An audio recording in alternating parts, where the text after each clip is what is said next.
আপনাদের সবাইকে স্বাগত জানাচ্ছি বিশ্বের বিভিন্ন সংবাদ ও সংবাদের বিশ্লেষণ নিয়ে চ্যানেল 24 এর সাপ্তাহিক আয়োজন মিনিস্টার ফ্রিজ আন্তর্জাতিকে আপনাদের সাথে আছি আমি রাহাত মিনহাস। শেষ হলো 3 দিনের G7 সম্মেলন। এবারের সম্মেলনে চীন রাশিয়াকে ঠেকাতে একাধিক পদক্ষেপ নেন জোট নেতারা। এর মধ্যে ইউক্রেনকে 50 বিলিয়ন মার্কিন ডলারের ঋণ দিতে সম্মত হওয়া, যুক্তরাষ্ট্র ইউক্রেনের 10 বছরের নিরাপত্তা চুক্তি ছিল অন্যতম। এছাড়া বিশ্ববাজারে চীনের দৌরাত্ম্য ঠেকাতেও চলে নানা পদক্ষেপ নিয়ে আলোচনা। সম্মেলনে চীন রাশিয়া ইস্যুর পাশাপাশি প্রাধান্য পায় গাজায় যুদ্ধবিরতি ও জিম্মি ফেরত ইস্যুও। 3 দিনের G7 সম্মেলনে যোগ দিতে ইতালির পুলিয়া শহরে সমবেত হন সদস্য দেশগুলোর শীর্ষ নেতারা। আলোচনায় ছিল বিভিন্ন স্বার্থ সংশ্লিষ্ট বিষয়। জোর দেওয়া হয় ইউক্রেন রাশিয়া যুদ্ধ, গাজা ও অভিবাসন ইস্যুতে। সম্মেলনে বিশ্বের বড় চ্যালেঞ্জগুলো একসাথে মোকাবিলার অঙ্গীকার করেন জোট নেতারা। এবছর রাশিয়াকে কোণঠাসা করতে ইউক্রেনের সাথে একাত্মতা প্রকাশ করেন 7 দেশের সংগঠনটি। রাশিয়ার জব্দ সম্পদ থেকে 50 বিলিয়ন মার্কিন ডলার ইউক্রেনকে ঋণ দেওয়ার বিষয়ে সম্মত হন G7 নেতারা। ইউক্রেনের সাথে 10 বছরের দ্বিপাক্ষিক নিরাপত্তা চুক্তি সই করেন মার্কিন প্রেসিডেন্ট জো বাইডেন। এই চুক্তির আওতায় ইউক্রেনে সামরিক সহযোগিতা ও সেনাদের প্রশিক্ষণের ব্যবস্থা করা হবে। এদিকে ইউক্রেনের পাশে দাঁড়ানোয় বেশ চটেছেন রুশ প্রেসিডেন্ট ভ্লাদিমির পুতিন। এসব পদক্ষেপের কড়া জবাবের হুঁশিয়ারিও দেন তিনি। রাশিয়ার মিত্রবন্ধু চীনকে নিয়েও সোচ্চার ছিলেন বাইডেন সুনাকরা। আলোচনার টেবিলে ছিল রাশিয়ার সামরিক সম্প্রসারণ নীতির প্রতি চীনের সমর্থনের বিষয়। রাশিয়ার প্রতি চীনের সমর্থন ইউক্রেন যুদ্ধ তীব্র করছে সম্মেলনে এমন অভিযোগ করে ওয়াশিংটন। এছাড়া বেজিংয়ের সাথে বাণিজ্যিক লড়াই এড়িয়ে কিভাবে শিল্প কারখানা রক্ষা করা যায় সে বিষয়ে গুরুত্ব দেন জোট সদস্যরা। সৌরবিদ্যুৎ ও ইলেকট্রিক গাড়ির মতো সবুজ জ্বালানি ও প্রযুক্তিতে উদার ভর্তুকির মাধ্যমে চীন বিশ্ববাজার দখল করে নিয়েছে এমন অভিযোগ তোলে G7 এর অনানুষ্ঠানিক সদস্য ইউরোপীয় ইউনিয়ন। বেজিংকে ঠেকাতে কিছুদিন আগে ইলেকট্রিক গাড়ির ওপর 38% শুল্ক আরোপ করে EU। এদিকে সম্মেলনে গাজায় অবিলম্বে যুদ্ধবিরতি ও জিম্মি মুক্তির চুক্তিতে সমর্থন জানান নেতারা। আলোচনা হয় ইরান, লোহিত সাগর পরিস্থিতি, লিঙ্গ সমতা প্রতিষ্ঠা, চীনের শিল্পনীতি ও অর্থনৈতিক নিরাপত্তার মতো ইস্যু নিয়ে। পাশাপাশি আফ্রিকায় টেকসই অবকাঠামোগত বিনিয়োগ, জলবায়ু পরিবর্তন ও অভিবাসন মোকাবিলার প্রতিশ্রুতি দেন তারা। এছাড়া উন্নত ও উন্নয়নশীল দেশগুলোতে কৃত্রিম বুদ্ধিমত্তার প্রভাব ও এশিয়া প্রশান্ত মহাসাগরীয় অঞ্চলে শান্তি বজায় রাখার বিষয়েও জোর দেন জোট নেতারা। রাখি জেসমিন, চ্যানেল 24। এ বিষয়ে আলোচনার জন্য আমাদের সাথে যুক্ত আছেন জাহাঙ্গীরনগর বিশ্ববিদ্যালয়ের আন্তর্জাতিক সম্পর্ক বিভাগের অধ্যাপক শাহাব এনাম খান। স্যার, আপনাকে আমন্ত্রণ জানাচ্ছি আমাদের আলোচনায় এবং শুরুতেই একেবারে সরাসরি জানতে চাই যে মূলত আলোচনাটার অর্থাৎ এইবার সম্মেলনের একটা বড় বিষয় ছিল ইউক্রেন যুদ্ধ। এই ইউক্রেন যুদ্ধ বন্ধ বা রাশিয়াকে আরও বেকায়দায় ফেলার জন্য ঠিক কী সিদ্ধান্ত আসলো আর সেটা আসলে কতটা কার্যকর হতে যাচ্ছে? ধন্যবাদ। প্রথম কথা হলো যে G7 এর এই বৈঠক থেকে আসলে অনেকগুলি ঘটনা ঘটেছে। প্রথম কথা যে এই বৈঠকে সরাসরিভাবে রাশিয়ার ক্ষেত্রে ইউক্রেনকে কিভাবে আরো ক্যাপাসিটি বিল্ড করা যায় এটা একটা হয়েছে। চীনকে কেন্দ্র করে অনেকগুলি বিষয় আলোচনা হয়েছে। উন্নয়নশীল দেশগুলিকে নিয়েও সেইখানে বড় রকমের আলোচনা হয়েছে। খুব ইন্টারেস্টিং ভাবে যদি দেখেন প্রত্যেকটাই হলো তাদের স্বার্থে। আমরা যদি প্রথমে দেখি যে ইউক্রেনকে যে সহায়তা দেওয়া হবে সেই সহায়তা রাশিয়ার যে টাকা অ্যাসেট ফ্রোজেন আছে $350 বিলিয়ন মতো সেইখান থেকে নিয়ে দেওয়া হবে। তার মানে কি যে রাশিয়ার টাকা নিয়ে ইউক্রেনকে দেয়া এবং সেই ক্ষেত্রে আসলে ইউরোপিয়ান ইউনিয়ন বা G7 এর রাষ্ট্রগুলি তাদের নিজেদের যে আর্থিক কন্ট্রিবিউশনটা সেই জায়গা থেকে সরে আসছে। তার মানে তেলে কি কোয়েট তেলে কই ভাজা খুব সম্ভবত এমন কিছু একটা। ভাতের তেলে কই ভাজার মতো হয়ে গেছে, এটা একটা। দ্বিতীয় আরেকটা গুরুত্বপূর্ণ ব্যাপার হলো যে আপনি যখন দেখবেন যে ইউক্রেনের ক্ষেত্রে তারা এত বড় বড় স্টেপ নিচ্ছে, ইসরায়েলের ক্ষেত্রে শুধুমাত্র তারা বলছে যে এটা হামাসের কারণে এবং ইসরায়েল হামাসের ট্র্যাপে পড়েছে, কিন্তু এখানে কোনোভাবেই বলছে না যে এই যে বড় একটা জেনোসাইডাল অ্যাক্টিভিটি ঘটে গেল সেই ক্ষেত্রে আসলে G7 দেশগুলি কি ভূমিকা পালন করবে এবং তারা কিভাবে এই জায়গাতে কন্ট্রিবিউশন করবে এটাও বলছে না। আর তৃতীয় আরেকটা বিষয় যেটা আসলো যে চীনের ক্ষেত্রে, চীনের ইলেকট্রিক ভেহিকেলের ক্ষেত্রে বলছে যে ট্যাক্স দেওয়া হয়েছে, তারপর ইউরোপিয়ান ইউনিয়ন দিয়েছে, এবং চীনের সাথে তাদের যে বড় বাণিজ্য, এই বাণিজ্যগুলিকে কিভাবে তারা আরো অনেক প্রোটেকশনিজমের মধ্যে আনতে পারে। সুতরাং সেই জায়গাতে গিয়েও কোনোভাবে বলছে না যে চীনের গ্রোথ যে গ্লোবাল কন্ট্রিবিউশন রাখছে সেইটাকে তারা খুব একটা আমলে নিচ্ছেন না, বরং দেখা যাচ্ছে যে তাদের নিজেদের যে প্রোটেকশনিজম সেইটাকে আরো প্রমোট করার জন্য যা যা করা স্যার যায়। আমি আর গ্রিন আরেকটা বিষয় একটু টেকনোলজি, একটু স্যার একটা বিষয় আমি যুক্ত করতে চাই। অনেকে আবার যুদ্ধবিরতি বা ইউক্রেন যুদ্ধ বন্ধের নানা বিষয় নিয়েও আলোচনা করছেন। যদি ইউক্রেন যুদ্ধ যদি খুব দ্রুত বন্ধ হয়ে যায় বা যুদ্ধবিরতির কোনো ঘটনা ঘটে, তাহলে এই টাকা আবার কিভাবে কি হবে, তার কি কোনো দিক নির্দেশনা এই সম্মেলনে আলোচনা হয়েছে কিনা? না, এখানে খুব মজার একটা বিষয় ঘটেছে। ইউরোপিয়ান ইউনিয়নের দেশগুলি বলেছে যে তারা এটার সাথে যুক্ত হবে না। মানে অর্থাৎ তার মানে এই দায়িত্বটা পড়েছে হলো মার্কিন যুক্তরাষ্ট্র, ইউকে, কিছুটা জাপান এবং কানাডার উপরে। সুতরাং সেইখানেও দেখেন যে ডিপ্লোম্যাটিক্যালি তারা এই বিষয়টাকে মার্কিন যুক্তরাষ্ট্র এবং তার যে ইমিডিয়েট অ্যালায়েন্স আছে তার উপরে ছেড়ে দিয়েছে। এটা একটা। আর দ্বিতীয় যে জিনিসটা, যে আপনি যখন অ্যাসেট ফ্রোজেন করেন, এই অ্যাসেট ফ্রোজেন আপনি করেছেন লিগ্যাল। সুতরাং এইটাকে আপনি অন্য খাতেই ইউজ করবেন, সেটার কোনো রকমের কিন্তু লিগ্যাল ডিরেকশন কোনো জায়গাতেই নাই। সুতরাং সেই জায়গাতে একটা গ্রে এরিয়া আছে। সুতরাং এই জায়গাতে এই টাকাটা ব্যবহার করার জন্য যে নৈতিক জায়গাটা, সেই জায়গাটা নিয়ে এখন নিশ্চিতভাবে রাশিয়া প্রশ্ন করতেই পারে। তো আসলে মনে হয় খুব সম্ভবত সরাসরি কনক্রিট বা রাশিয়াকে আরও বেকায়দা ফেলানোর মতো কোনো একটা সিদ্ধান্ত খুব সম্ভবত এই সম্মেলন থেকে আসলো না। আপনার মূল্যায়ন কি স্যার? না, মানে এখানে যেটা, যে রাশিয়াকে কেন্দ্র করে একটা ঘটনা যেটা ঘটলো, যে আমরা ফাইন্যান্সের জায়গা থেকে দেখলাম যে 10 বছরের একটা চুক্তি করেছে। এর মধ্যে চুক্তির মধ্যেও একটা জিনিস মনে রাখতে হবে, মার্কিন যুক্তরাষ্ট্র কিন্তু এই চুক্তির মাধ্যমে বলেছে যে তারা মানে মিলিটারি সাপোর্ট দেওয়ার কোন রকমের প্রভিশন রাখে নাই। তার মানে এটা কি?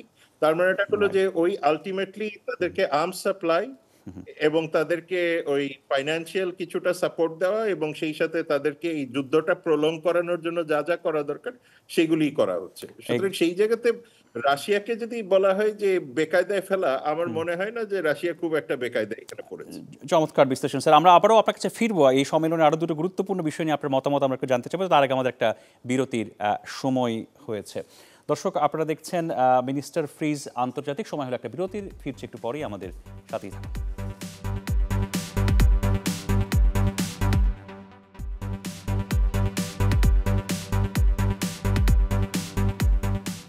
আবার আমন্ত্রণ, আপনারা দেখছেন মিনিস্টার ফ্রিজ আন্তর্জাতিক। আমরা আলোচনা করছি G7 বৈঠক নিয়ে। আমাদের সাথে যুক্ত আছেন অধ্যাপক শাহাব এনাম খান।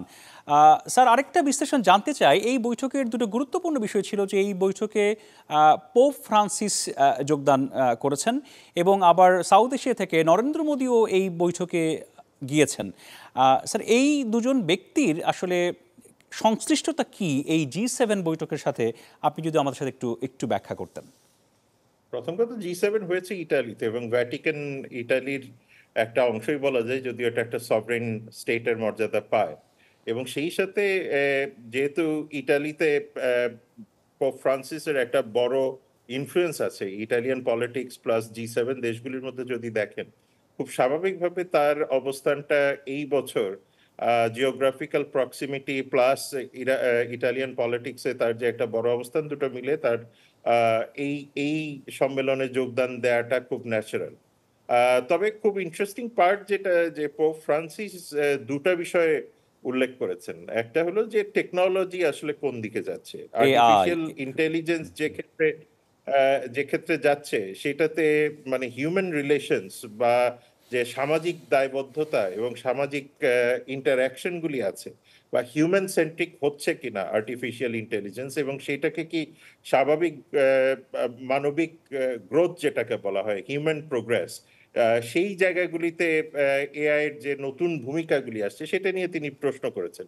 এবং এই প্রশ্নটা খুবই যুক্তিযুক্ত এই কারণে যে G7 দেশগুলি মোটামুটি এই আর্টিফিশিয়াল ইন্টেলিজেন্সকে বিভিন্ন কাজে ব্যবহার করছে। একটা হলো যে খুব স্বাভাবিকভাবে যে মানুষের কল্যাণে কাজে লাগছে। এটা আপনি ধরেন ফায়ার ফাইটিং থেকে শুরু করে প্লেন চালানো থেকে শুরু করে অপারেশন করা সবকিছুতেই এটা আসছে। কিন্তু মুশকিলটা হয়ে যাচ্ছে এই দেশগুলি এটাকে সার্ভেইলেন্সের ক্ষেত্রেও ব্যবহার করে, সাইবার ওয়ারফেয়ারে ব্যবহার করে, সাইবার হ্যাকিং এ ব্যবহার করে, মেডিকেল ক্ষেত্রে বিভিন্ন রকমের দুশ্চিন্তার জায়গাও কিন্তু এখন তৈরি হয়েছে। এবং সেই সাথে যে বায়োলজিক্যাল এবং কেমিক্যাল ওয়ারফেয়ারের ক্ষেত্রেও আর্টিফিশিয়াল ইন্টেলিজেন্সের ব্যবহার, সেইগুলি নিয়ে কিন্তু এখন বিস্তর আলোচনা হচ্ছে। এবং আর্টিফিশিয়াল ইন্টেলিজেন্স নিয়ে দুটো জিনিসের অভাব আছে। একটা হলো যে আপনার গ্লোবাল কনসেনসাস, যে এটাকে গভর্ন কিভাবে করা যাবে এবং এটাকে গভর্ন করার জন্য আইন কি ধরনের থাকা দরকার, এবং এই আইনগুলি কি সবকটা দেশের মধ্যে হারমোনাইজেশন হবে কিনা। সুতরাং সেই জায়গাতে আমার মনে হয় যে পোপ ফ্রান্সিস এই যে আর্টিফিশিয়াল ইন্টেলিজেন্সের সাথে হিউম্যান ডিগনিটি শব্দটা ব্যবহার করেছেন, যে এই হিউম্যান ডিগনিটির সম্পর্কটা তিনি তুলে ধরেছেন। এবং আমার মনে হয় যে G7 রাষ্ট্রগুলি এই বিষয়টাকে খুব ভালোভাবেই নথিবদ্ধ করেছে, কারণ তারাও কিন্তু অনেক ক্ষেত্রে দেখতে পাচ্ছে যে বড় ডিসপ্যারিটি হচ্ছে। চীনের সাথে একটা সাইবার ওয়ার চলতেছে মোটামুটি আপনার মার্কিন যুক্তরাষ্ট্রের সাথে, যেটা হেলদি না।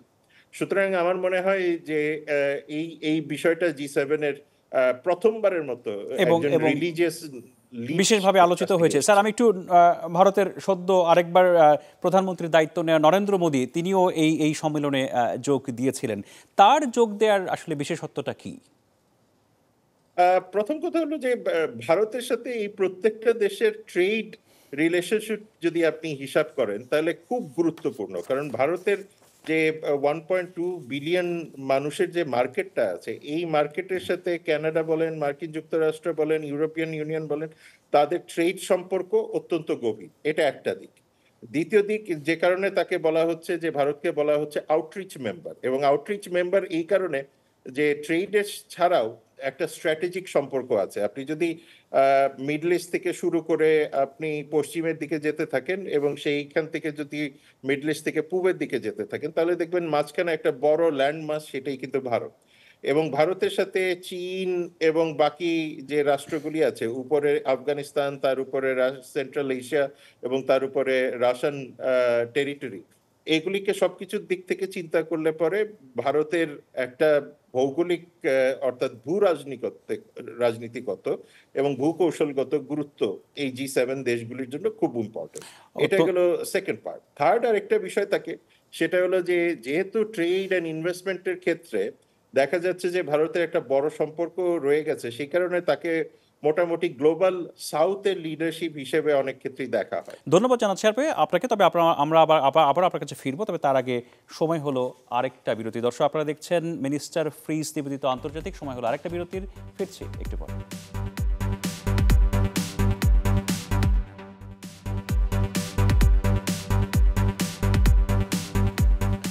আবার আমন্ত্রণ, আপনারা দেখছেন মিনিস্টার ফ্রিজ আন্তর্জাতিক। আপনাদের সাথে আছি আমি রাহাত মিনাজ। আমাদের সাথে আলোচনায় যুক্ত আছেন অধ্যাপক শাহাব এনাম খান। সরাসরি আলোচনায় আসি যে এই G7 বৈঠকে আরেকটি গুরুত্বপূর্ণ আলোচনার জায়গা ছিল ইরানকে নিয়ে। আমরা জানি ইরানের সাথে ইসরায়েলের একটা সংঘাতপূর্ণ সম্পর্ক কিছুদিন আগেই হয়তো সেটার একটু বিরতি হয়েছে, একে অপরের বিরুদ্ধে হামলা, নানা বিষয়। কি আলোচনা হলো এই সম্মেলনে এবং তার ফলাফলটা আসলে কি? অনেক গুরুত্বপূর্ণ দিকটা হলো যে ইরানকে যুক্ত করা হচ্ছে, যে ইরান তার টেকনোলজি রাশিয়ার সাথে আদান প্রদান করে থাকে। সুতরাং সেই একটা জায়গা আছে। দ্বিতীয় আরেকটা জায়গা আছে যে চীনের সাথে ইরানের সম্পর্ক এখন অত্যন্ত ভালোর দিকে আছে। ফলে সেই জায়গাতেও G7 দেশগুলির মধ্যে একটা বড় অস্বস্তির জায়গা তৈরি হয়েছে যে মিলিটারি টেকনোলজি বা নিউক্লিয়ার টেকনোলজির ক্ষেত্রে এই দেশগুলির মধ্যে কোনো রকমের কোলাবোরেশন হচ্ছে নাকি। এটা হলো একটা দিক। আরেকটা গুরুত্বপূর্ণ দিক হলো যে এই যে ইরানের নিউক্লিয়ারাইজেশনটাকে কন্ট্রোল করার জন্য বা না করার জন্য যে একটা joint comprehensive plan of action করা হয়েছিল, সেইটাতে বেশ কয়েকটা দেশ, যেটাকে আমরা বলি ইরান প্লাস P5+1, মানে এই দেশগুলির মধ্যে একটা নেগোসিয়েশন চলছিল, যার মধ্যে বেশিরভাগ দেশই কিন্তু এই G7 এর মধ্যে আছে। আপনি দেখেন ফ্রান্স আছে, United kingdom, United states, European union এবং জার্মানি, এই দেশগুলির সাথে এই G7 এর একটা গুরুত্বপূর্ণ ভূমিকা থাকে। ফলে তাদের মধ্যে খুব স্বাভাবিকভাবে এই জয়েন্ট কম্প্রিহেন্সিভ প্ল্যান অফ অ্যাকশনের পরবর্তীতে ইরানের নিউক্লিয়ারাইজেশন প্রসেসটাকে কমানোর জন্য এক ধরনের কনসেনসাস কাজ করে।